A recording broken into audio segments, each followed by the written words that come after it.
So yan ang sinusunod nila. It's not without precedent ang pag-file nila ng anti-terrorism law.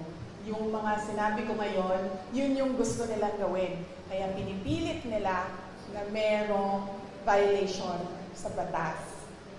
Mag-cancel ng passport, mag-red notice, mag-unlock, mag-issue ng kaliwat kanang search warrant. So, ibig sabihin, babalik pa rin tayo dun that this is clearly oppression and harassment for remarks that pinipilit nila to take it out of its logical context. Abogado ako. Alam ko kung anong illegal at illegal. Alam ko kung anong actionable at hindi actionable. Hindi actionable ang maghabilin ka. Hindi actionable yun. Walang active threat kung hindi ako mamatay. Walang mali doon. Walang illegal doon. Sinabi nila kahapon kung sino bang nandoon sa inyo sa interview press briefing namin. Sabi nila, pinalaki at pinalakas yung security ng First Family, ng President, dahil may threat. So ako, napaisip ako, nilalakasan niyo yung security niya? Ibig sabihin na yun, papatayin na ako? Why for? Will you double the security? Diba? Itong mga dictators and oppressors, unfortunately, hindi sila magaling mag-isip. Basta lang sila tira, pero hindi nila iniisip na lahat ng sinasabi nila doesn't make sense, especially kapag nagsisinungaling ka, mahuhuli at mahuhuli ka sa pagsisinungaling mo. Kaya nung nakita ko yung NBI sa Pila, nagpatanong kagad ako sa Negros. Kasi it's not the first time na ginawa nila yun sa isang Pilipino. Sabi ko, anong nangyari sa Negros? Sinabi sa akin kung anong nangyari sa Negros. And sabi ko sa mga lawyers ko, yan ang gusto nilang gawin. I'm sorry, yung sa PNP po, kasi direct na so, ikaw yung group natin, yung security pa yung araw ko rin ng AFP para to face investigation. Yes, oo. Initially, we are filing charges against them as well. For disobedience, for kidnapping, for robbery.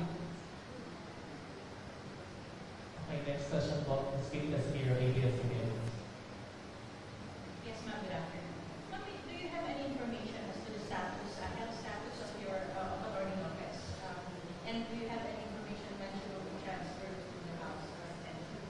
Ma'am, wala po akong update sa status ni Yusek Zalaika Lopez and Ms. Gina Acosta, both of whom are admitted sa Veterans Hospital. But nakita ko kanina sa updating namin sa group chat ng opisina, I believe the hospital released a bulletin. Tama ba? Parang nag-release ata ang hospital ng bulletin about updates sa kanila. Ngayong araw na ito, hindi ako makapagbigay ng update kasi maaga po ako umalis kanina sa hospital. Mga 4 a.m. ako umalis and tulog pa lahat ng tao. But last night, nung pagdating ko sa hospital, ang sinabi lang naman sa akin na nag-endorse, yung nagbabantay tapos sin-endorse sa akin, na hindi pa rin kumakain si Yusek Lopez and si Ms. Gina Acosta ang na-endorse sa akin kahapon is masakit yung dito niya. Kasi apparently, pag nawalan ka ng malay and nagiging unresponsive ka, parang kinukurot ba dito? Hindi ko alam kung anong ginagawa. So apparently, sumakit yung dito niya kasi yun yung parang i-arouse ka para magising. So yun yung updates based on sa pakikipag-usap ko sa kanila.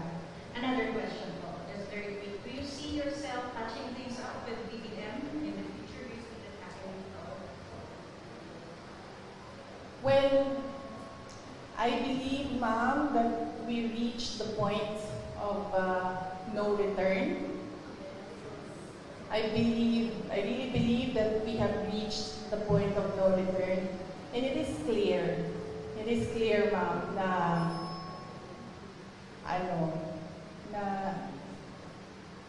parang they are really going after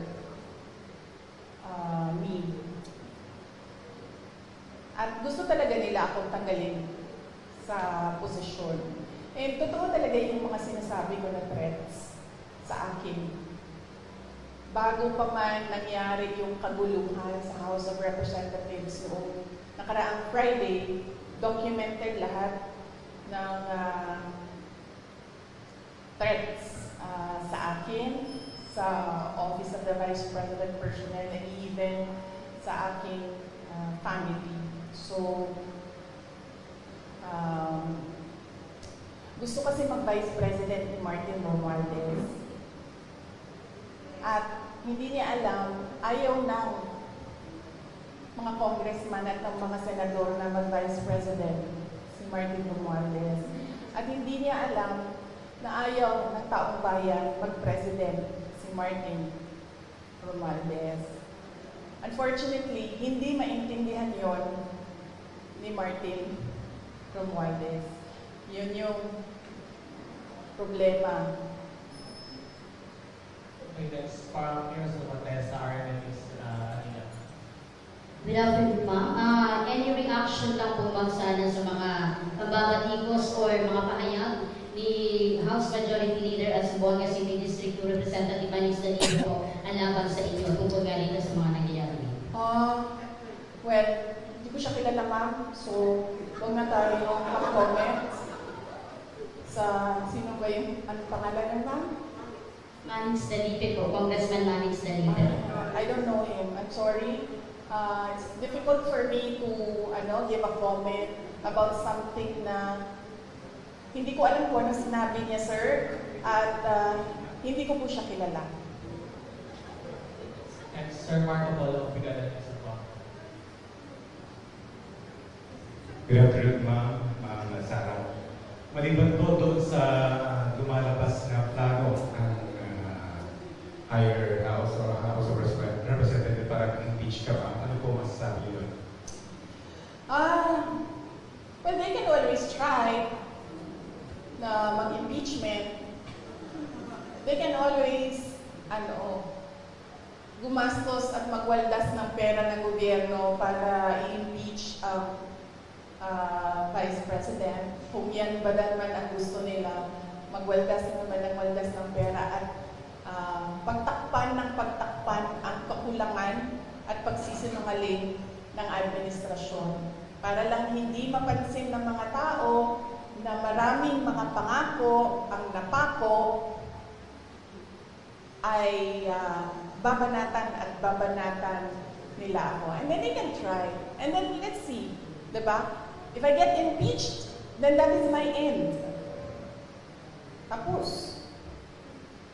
Okay, thank you for the answer, ma'am. And for my last part, sa local front ng Zamboanga City at Zamboanga Peninsula, maliban po sa mga tulong na binigay niyo po yung tulad ng ayuda sa medical and other, ano po yung mga future na nakalaan po para sa Zamboanga Peninsula na po dito sa Zamboanga City? Opo. Yes, sir. Thank you for the question. Nag-aantay kami ng final budget ng Office of the Vice President sa ilalim ng General Appropriations Act. Pero we are really not hopeful anymore kasi nakikita nyo naman kung gaano ka-intense yung gusto nilang pilayan ang Office of the Vice President. So, we're not hopeful. Kung meron mang budget And then, yung, kung ano man yung maibigay na budget, pagkasya namin, yung mga projects namin doon. Ang mangyayari nito, kunwari man, as an example, doon meron kaming 40,000 beneficiaries a year. Siguro, we'll reduce it to 10,000 beneficiaries a year. Ganun yung mangyayari. Ida-downsize yung mga projects. That is, if kung merong pera para sa projects. Kung wala naman pong pera para sa mga projects, ang maiwan lang ay pambayad ng sweldo ng mga tao, ng mga employees ng Office of the Representatives, then dapat kayo magreklamo, taong bayan. Kasi nagsusweldo kayo ng mga tao tulad ko. May I just remind you, I have the second highest salary in the government, and yet wala akong gagawin kasi wala kaming projects. Magreklamo kayo. Bakit namin siyang bayaran ng sweldo? Wala naman siyang project. Walang gagawin niyang babaeng yan. Hindi magtatrabaho yan kasi walang project. Diba? So yes, dapat kayong magreklamo niyan. Magbabayad kayo sa amin. Pero hindi kami magkakapagtrabaho dahil walang proyekto, walang budget. Last two questions. One from Mr. Chantor Ortiz. Yes, good afternoon po. Good afternoon po, Vice President. I am Theodore Ortiz, sa Pamalecan po sa Bulacan. Amidst all this, sa lahat ng mga nangyayari, sinasabi yung harassment, yung ino-oppress kayo, and yet, nandito pa sa Zamboanga City, binisita mo yung Basilan. Oo. Saan po kayo humuhugot ng lakas as of the moment, Vice? Bakit patuloy po kayong lumalakad? Yes. Before ako pumunta dito, as you know, your former mayor in Zamboanga City, Ma'am Beng Climaco is my friend, no? Exactly the same question ang tinanong niya sa akin kanina. Ako naman kasi, politiko ako. Yun din sinabi ko kay Ma'am Beng eh. Sabi ko, ikaw politiko ka rin eh. Ang dami mo ding pinagdaanan. Ibig sabihin, sanay kami sa ganyan ang mga politiko. So, ibig sabihin, hindi ka na nasa stress sa ganyan. Ang problema sa akin is kapag nagkulang ang tulog at gutom, yun lang talaga yung nakaka-apekto sa akin. Kaya kailangan sa akin, kapag 3 araw na yung sunod-sunod na walang tulog, bigyan mo talaga ako ng 1 araw na mabawi ko yung 3 araw na tulog. Para nare-refresh yung pag-iisip. So, kung hindi mo ako pakainin, say for 12 hours, dapat mo akong pakainin on the 13th hour, otherwise, mainit na yung ulo. So, simple lang, sir. Kailangan lang ng tamang tulog at tamang kain. Yung all the rest, wala na yan. Kaparte yan ng buhay ng isang politiko. Last one, ma'am. Reaction on the disbarment case denied against you? Yes, meron akong 3 disbarment cases. If you can remember, 2011, sa Sheriff, hindi pa tapos yun hanggang ngayon. May disbarment case ako doon. Tapos meron akong disbarment. Nabasa ko lang ito sa mga, sa mga group chat. So, hindi ko lang alam kung tama. Correct me. Tapos isang disbarment case sa pagtatapon ng bangkay. Tapos isang disbarment case sa revenge from the grave. No? So, yun. 3 yung... but let me clarify kasi yung 2, I've not read or I've not received the complaint. So, hindi ko masabi kung ano talagang nakalagay doon. Binabase ko lang siya sa news reports na lumalabas. Yung isa, binase ko sa announcement ng Supreme Court, and then yung isa, binase ko sa announcement ni Larry Gadon. Thank you, sir. One last follow-up from Jerry Seven. Grabe naman po si Mike. Minsan lang ako dito sa Zamboanga City. Time out daw. Yes, ma'am. Para sa question of this one, so what's your take on that, ma'am, na halos pinagsabay-sabay ang 3, mas meron parang pending o papalo pa po ng disbarment case against yung 3? Oo. Well, kasama din yun, ma'am.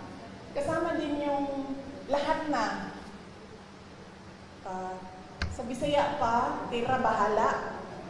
Tira bahala. Kung unsay mo dikit, maoy ko anon, may mudaog, ano ba? So, babanatan natin siya, tingnan natin dito kung saan yung tatama. Anak na siya. Yesterday you mentioned na isang threat sa inyo is yung pag-absorb ng PSG, ng PSC sa inyong PSPG. But now that they are totally, taking over and replacing all yung security sa PSPG and PNP, how do you feel about it?